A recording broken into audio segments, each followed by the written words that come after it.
La historia real de sexo y perversión durante la filmación de 9 semanas y media, el éxito que perturbó para siempre a Kim Basinger. En complicidad con Mickey Rourke, el director Adrian Lyne llevó al límite la idea que tenía sobre el personaje de la actriz, cuando se traspasó el límite entre la realidad y la ficción. A la hora de filmar 9 semanas y media, cada uno de los protagonistas llevaba recorrido de diferente manera su camino al estrellato. Mickey Rourke se había criado en los fondos de Miami, en un hogar disfuncional en el que su padrastro abusaba de él y de su madre. Quería ser boxeador, pero dejó todo atrás para dedicarse a la actuación, y ya había trabajado bajo las órdenes de Steven Spielberg y Francis Ford Coppola. Empezaba a hacerse un rostro y, sobre todo, un estilo. Ropa casual, el pelo grasiento, la barba de 3 días asomando, lo hacían el aspirante natural para ocupar el sitio siempre caliente de sucesor de James Dean. Por su parte, Kim Basinger ya había sido chica Bond y tapa de Playboy. Nacida en Athens, en Georgia, y criada en familia de artistas, había superado traumas típicos de la adolescencia y estaba preparada a explotar su imagen, muy a pesar de su timidez. Luego de ganar un concurso de belleza, viajó a Nueva York para trabajar como modelo y de allí saltó a la meca del cine sin escalas. Su papel en Nunca diga nunca jamás cautivó a la audiencia. La carrera por ser la nueva Marilyn Monroe tenía una candidata dispuesta a dar pelea.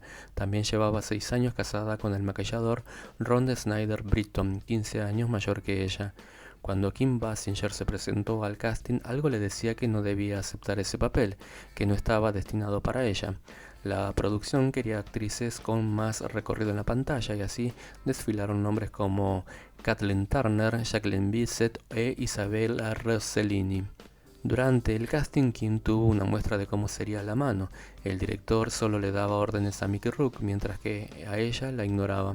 Su personaje, Elizabeth, jugaba a ser una prostituta que gateaba tras los billetes que le arrojaba su pareja, hasta que él dijera basta. Cuando terminó la prueba, el director se frotaba las manos. Había encontrado finalmente a la protagonista. Basinger, en cambio, se juró no participar de ese proyecto. Al llegar a su casa, encontró 24 rosas y una carta firmada por Lyne y Mickey Rourke, y cambió de opinión. Todavía no había empezado el rodaje y la perversión comenzaba a traspasar la pantalla. El director estaba encantado con Kim. Su cruza de ingenuidad y bomba sexy era exactamente lo que había interpretado de la novela, y eso era lo que quería trasladar a la pantalla. No podría haberlo hecho cualquier actriz. Es como una niña, es inocente. Ahí radica su encanto. Es una actriz muy instintiva, contó Lyne. Pero para que la relación sea más creíble, el director había diseñado una estrategia de no comunicación entre los protagonistas. Nada de fotos, nada de salir a comer, nada de hacerse amigos. Ella debía tenerle miedo, justificaba Lyne. También se planteó filmar las escenas en orden cronológico, para que el deterioro físico y sobre todo el psicológico de Kim fuera simultáneo al de Elizabeth. Adrián quería que yo reaccionase exactamente como reaccioné, porque el personaje de Elizabeth era así, ingenua y transformada después por un hombre en lo que él quería de ella, contó entonces la actriz al New York Times. El director vio en el casting la llave del éxito de la filmación. Se produjo tal hostilidad y tal energía sexual entre ellos que yo no quería que desarrollasen una relación sin mí ahí presente. Ella debía vivir al filo del terror. Quería que esas 10 semanas de rodaje fuesen como las 9 semanas y media de la relación, contó Lyne. Para mejorar su plan, decidió ignorar a la actriz y que ella lo notara. Solo Rourke iba a recibir las indicaciones del rodaje. También solía gritar "corten", dejando a Basinger casi desnuda en posiciones incómodas o vulnerables, o repetir sus escenas decenas de veces. Actor y director solían ningunearla. Rourke se ausentaba en las escenas donde debía darle pie a una frase y el que se la decía a Kim era un asistente de cámara.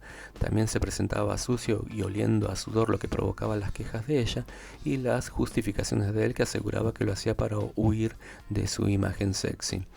La estrategia se pasó de la raya. En una de las escenas finales, en las que los protagonistas pactan un suicidio, ella debía aparecer destruida ante la cámara, pero en cambio se la veía tranquila y saludable. No era lo que el director se traía entre manos. Su plan estaba a punto de fallar. Llamó a Rourke y le pidió que fuera más enérgico. De vuelta en el set, el actor la agarró fuerte del brazo, ella empezó a gritar, pero él no la soltaba. Ella intentó defenderse y lo golpeó, y él respondió con una cachetada. Recién cuando las lágrimas brotaron del rostro de Basinger, el director gritó «¡Acción!». Había conseguido lo que quería. La actriz entendió el juego. A regañadientes sabía que si hacía esto me haría más fuerte y más sabia. Me sentí humillada y a disgusto. Todo aquello iba contra mis principios, pero cuando vas contra tus principios surgen unas emociones que no sabías que tenías, confesó en la entrevista de promoción. El recorrido de la película es conocido. Pasó desapercibida en los Estados Unidos, donde la censura se encargó de cortar algunas escenas, como la mencionada del casting. La audiencia americana tardó en apreciar lo que hicimos. Aquí la gente tiene miedo a cierto tipo de romances, contó luego Salman Khan, uno de los guionistas. La crítica fue implacable y Basinger fue nominada al premio Razzie como peor actriz. Mejor suerte tuvo en Europa y también en la Argentina, donde el público se agolpaba en los cines. Luego se metió en el circuito de videoclubes y hoy se la considera de culto. La filmación dejó secuelas físicas y emocionales en Basinger, que de repente se había convertido en una celebridad. 2 años después se separó de su marido, quien en una biografía ventiló un touch and go de la rubia con Richard Gere, su partener en No Mercy. En 1989 fue elegida para el papel de Vicky Vale en el Batman de Tim Burton. A cargo de la banda sonora estaba el artista por entonces todavía conocido como Prince. Vivieron un romance intenso. Ella se instaló en Minneapolis y su familia estaba tan sorprendida que aseguraba que el músico la había hechizado. Él le cumplió uno de sus sueños y le produjo un disco, Hollywood Affair, donde un mito aseguraba que pueden escucharse los jadeos de la pareja. En esa época no me privé de nada, confesó la rubia, sin remordimientos ni falsas modestias. Sí, hasta se compró un pueblo entero con el que soñó hacer un Hollywood en miniatura. De lo que sí se arrepentiría fue de aceptar la siguiente película. En el umbral de los 90, a Basinger le llovían las ofertas. Aceptó participar en Esa rubia debilidad, donde conoció a Alec Baldwin. La atracción fatal de la pareja duró mucho más que 9 semanas y media. Kim y Alec confundían los límites del guión y desoían la orden de corte.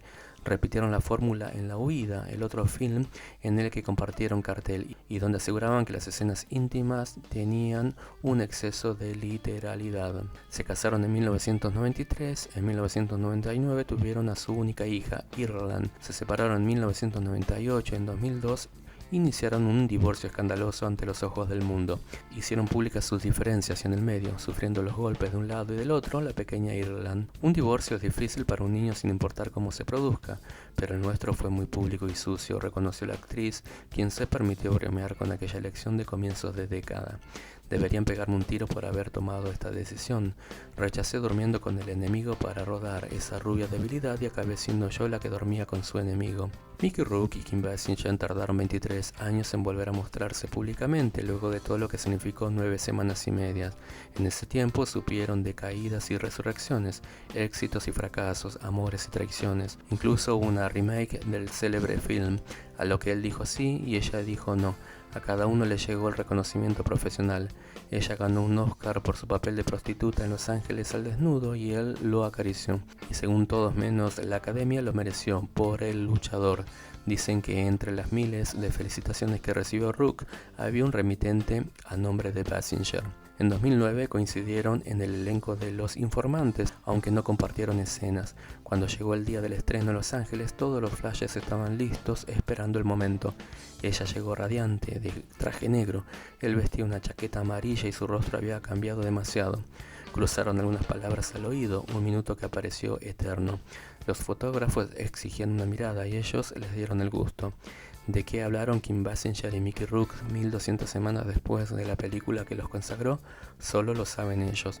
Lo cierto es que el rodaje quedó en la historia por permitir abusos físicos y psicológicos propios de un tiempo en el que el Me Too era una utopía y que conducen inevitablemente a la pregunta sin respuesta.